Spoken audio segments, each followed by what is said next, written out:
sabihin mo na, pwede mo matulong siya na Joseph. Push mo na po.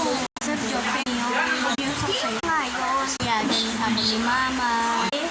Yay! Matulog na tayo. 5 minutes wait. 5 a.m. na pala. Grace, what? Wala sigan. Ano ba?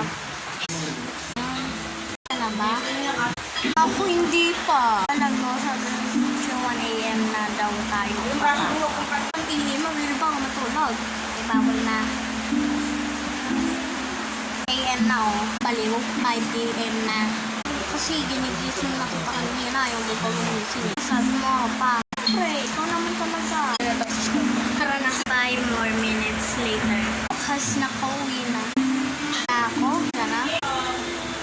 Oo. Bye. Kanina ka pa, saan ka